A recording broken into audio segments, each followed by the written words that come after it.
All right, in this video, I'll break down Bitcoin after the 60K swing low, the current range, the local Elliott Wave count, and the levels that decide continuation or failure once we leave it. So, assuming that we have a 1, 2, 3 cycle wave structure and a 1, 2, 3, 4, 5 in that structure, creating a Bitcoin all-time high, we have now seen a 5-wave structure to the downside. The assumption is that this is the A wave to the B wave to the C wave, and we should be seeing a 5-3-5 according to the schematics. So this is a 5 wave, we should see a 3 wave followed by another 5 wave down, right? And that would be the wave 4 if we're looking new all-time highs way later in this year or next year. But again, this isn't about forecasting for the next couple years. This is what's happening right now. So from the all-time high of Bitcoin, again, we have a 5-wave structure. And within that 5-wave structure, we are now looking at the overall wave 4 to 5 completion and terminal legs. So we can assume that within the 4th wave to the 5 wave, we have a wave 1, a zigzag 2, a 3, and then now we're looking at this correctional behavior. So this should be a 4 looking down into the 5. Now there's really interesting data here because you have the golden pocket from the lows of wave 1 all the way to wave 3. So the overall bear cycle lows to the highs of this bear or bull market coming in at the 618 and the 66 around the 50K zone, which is a really attractive count and narrative forming right now, especially since we are near a 4th wave to a 5th wave completion, and we do have a 1, 2, 3 looking for the 4, and we could see a 5 into that golden pocket, which would be a very attractive buy signal. So in this structure here, this is very corrective and overlapping, and it's really just disgusting to look at, but this is exactly what wave 4s do. They love to trend sideways, and they love to fake out traders, and this is exactly what happened from the wave 3 here to the 4, just a lot of sideways chop, overlap, but overall it was a WXY pattern, and that is exactly what we're seeing right here, a WXY pattern. So typically in Elliott Wave terms, correctives, which are waves 2, wave 4s, or ABCs, they move in a 3-wave pattern. So what we can start to do is assume that this is a WXY pattern, and in that we have 3-wave motive structures or corrective structures. So we have an ABC form here, so that is just a 1, 2, 3 for the W wave, and then we have a larger ABC forming now, which is another 3-wave structure, right? So you see the theme here, it's moving in 3s, 1, 2, 3, 1, 2, 3. The W to the X leg is always a very extensive, corrective, overlapping structure.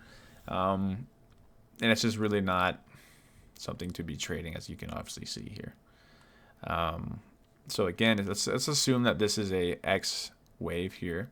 We can then look for another 3-wave structure here. So A, B, C. So that would just be a larger WXY with 3s as the theme. So again, we'll paint this picture for you. Price moving in 3s, 1, 2, 3, 1, 2, 3, and then we'd be looking for the 1, 2, 3. This schematic here would be similar to this schematic here. So if we kind of do something like this, we'd be looking for, again, the 1, 2, 3, and we do some sort of pull like this. We could definitely see, again, a 1, 2, and a 3 wave, and that would be the 4th wave of Bitcoin, right? And to be looking at price targets of where that would actually land, let's go ahead and transition over here, right?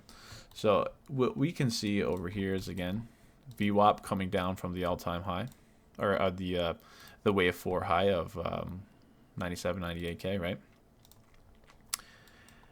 And then the levels that we can play with are MPOCs. They're very attractive levels to be playing as. These are daily naked point of controls. So we have that VWAP coming in, sitting at about 70,000, 77,000 right up here, right? So 2 main levels of interest. One is if we get this WXY move up, looking at this level and this level here. Now again, this VWAP is going to kind of continue to trend down as time progresses. So depending on if we get a move and we can have constructive PA to come up like this, we'll have to kind of assess, 1, where this VWAP is, 2, what other confluence we can work with. So again, over here, if we kind of just do a volume profile pull, we can see that there is a point of control up here Let's get that POC right here. And then you can kind of assume that, okay, if this comes up and we see this reclaim, you can start to play in that auction market theory of a rotation acceptance into this value area low, right?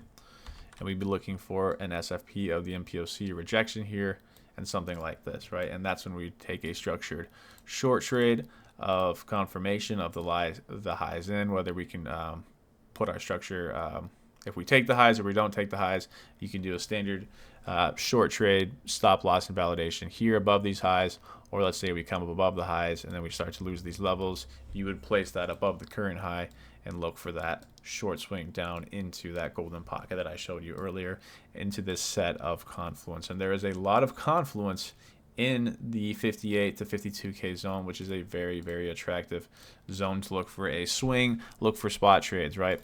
So 2 short setups that I'm looking at, swings, and the targets that I'd be looking for, again, you'd be looking for below the 60K into this zone. And from that, you'd again want to see a, we'd have our 3-wave or WXY completion. All right, so there's our 3-wave correction, but you'd ultimately want to see, so this would be the 5th wave of the 5th wave of the A wave, and you'd have a 1, 2, 3 motive sequence that you'd be looking for to trade into the golden pocket, right? So rejection from here, short swing down into the 50K zone. That is the overall high term play and the areas to be looking for. Now, in this zone here, let's get rid of these. There's a few things you can look at. So you have your overall range high, overall range low, 60K low. We can take a Fibonacci pull and look for the golden pocket. Now you can see that from the move that we had, we did not tap the 618 in the golden pocket, and we had a front run of that level with a nice bounce into it. From that bounce, this was the Friday close, CME closed here, but we continue to have a 3 drives pattern up into it, in which we shorted this here and then played this move down with that short. So from that level, though, we still haven't touched the 618 or 66, and we've front run this low, and we haven't taken this low here, right? So this golden pocket is my biggest interest for an intraday long in the context of a WXY, taking a long here and trading it up to the Y wave structure that I talked about in that Elliott Wave analysis. In terms of confluence that you can cake into this long here, I'll show you a few things. So again, 618 pocket, 7.2. You have the monthly volume profile. So the monthly opened. Let's go find the monthly open here. Monthly opened up here, but this is just the fixed range volume profile for the monthly open. You can see right now we're at the monthly POC. The value area low is sitting here right at the golden area, the golden pocket. And then if you cake in the overall cycle profile pull from, the 2021, 2022 bull run to the previous expansion that we had back in October of 2024, this is the overall volume, fixed range volume profile. And you can see that when we had this overall impulsive move down, this level was pretty well respected. You had a rejection, or you had an acceptance into it, rejection, wick, rejection, tried to accept further into it, didn't get that move, came up, accepted into that, tapped the value area low of the monthly and the cycle value area high, and then had a further move up. And you can see that the monthly VWAP came down nicely, and we had not 1, but 2, and 3 attempts to reclaim it as support, but we didn't, came down, touched the POC of the monthly, came up, rejected the value area high of the monthly and the monthly VWAP, and again the same over here. So you can see how these monthly levels are very, very well respected. So when I see something like this and we see potential for a golden pocket that one hasn't been tapped, we have lows that have been front run over here, and then we now have the monthly value area low sitting in that zone with a nice macro fixed range volume profile level. This is something that I'm very, very interested in, and I'll remain patient for that. The reason I'm being patient and I'm not looking for trades inside this zone here too heavily, and I think let's look at this. We had an MPOC bounce here, and that was actually a very nice bounce. I didn't play that. There was a daily and a naked point of control here, and I didn't play that. Why? Because I have spot positions that I've built in this zone here, and I'm very happy to say, okay, I will only look for this trade setup here, and if we do not come down into that move and we continue to trend upwards, I'm okay with that. I'm okay missing that trade. And I'm aware that, yeah, I'm not having a leverage position here, but I have my spot position gaining profits that I can essentially trim into this zone. And once we start to see weakness, I can look to close that. If we are going to take a short here, you start to have a hedge and you teeter that and you start to just play the narrative, right? So, again, I have my spot trades here. I'm happy to miss this trade if it doesn't come down. I'll be very patient for that. That's kind of my style. I'm not going to force trades here and here. Although you could have definitely taken the MPOC and that would have been a really great trade, and you're in a leveraged long and you're just looking to see further continuation up from here. I'm okay with that. That's my plan and that's how I'm playing this. But if we do see something like this, then I'll be happy that I was patient and I'll just look to take that long setup and try the attempt there, right? And that's just something as a trader that you have to be comfortable with. Not only just playing with leverage, but using other tools such as spot, and just being comfortable that there's 14 days of sideways price action, right? And my overall average, I think, sits in just about this zone here. So I trimmed a little bit up on this move, but then I've just held it and I haven't done anything here. So again, if we see this move up, well then I've made 12% on my spot position here, and I can trim that and be comfortable with that.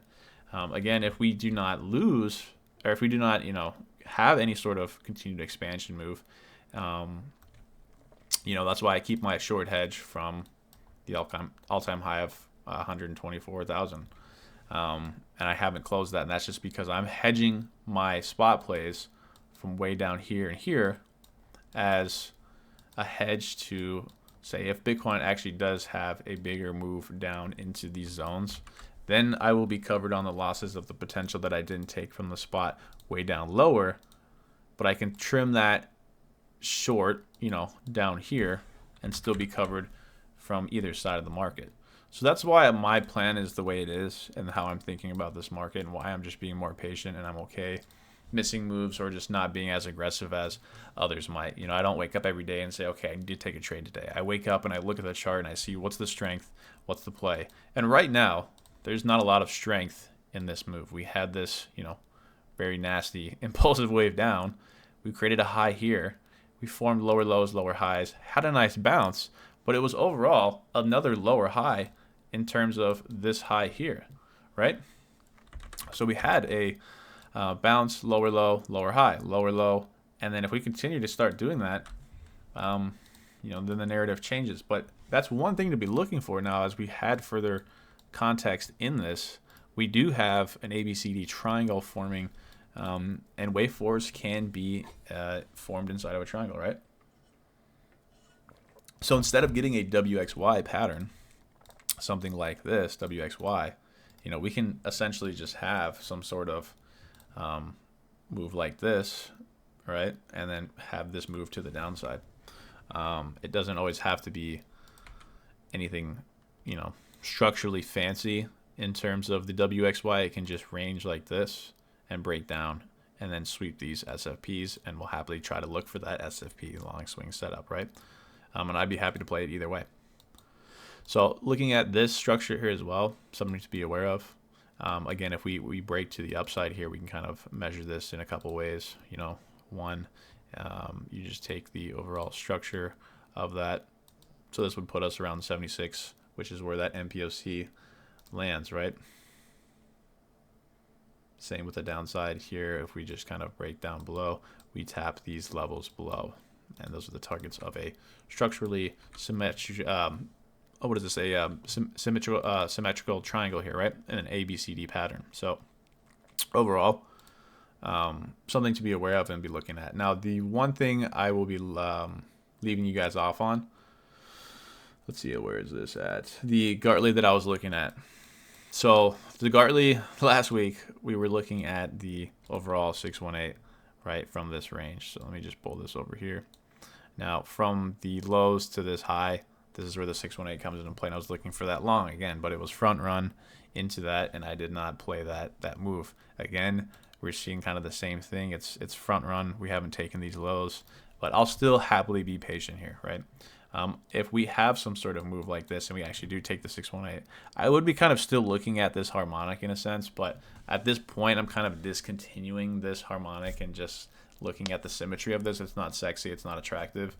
I would say it's still valid in a sense, but you know, typically you would want to have seen the bounce here into something, into the MPOC, you know, right here or here, and then play that short trade down, and then you would have a very nice confluence of a harmonic there. So in terms of the harmonic, I'm not really looking at that too much from an educational perspective. I'm kind of back testing how that harmonic plays out, especially in the context of a wave 4. One more thing before I leave you guys, something really interesting I was looking at here. If you look at the 0.5, right,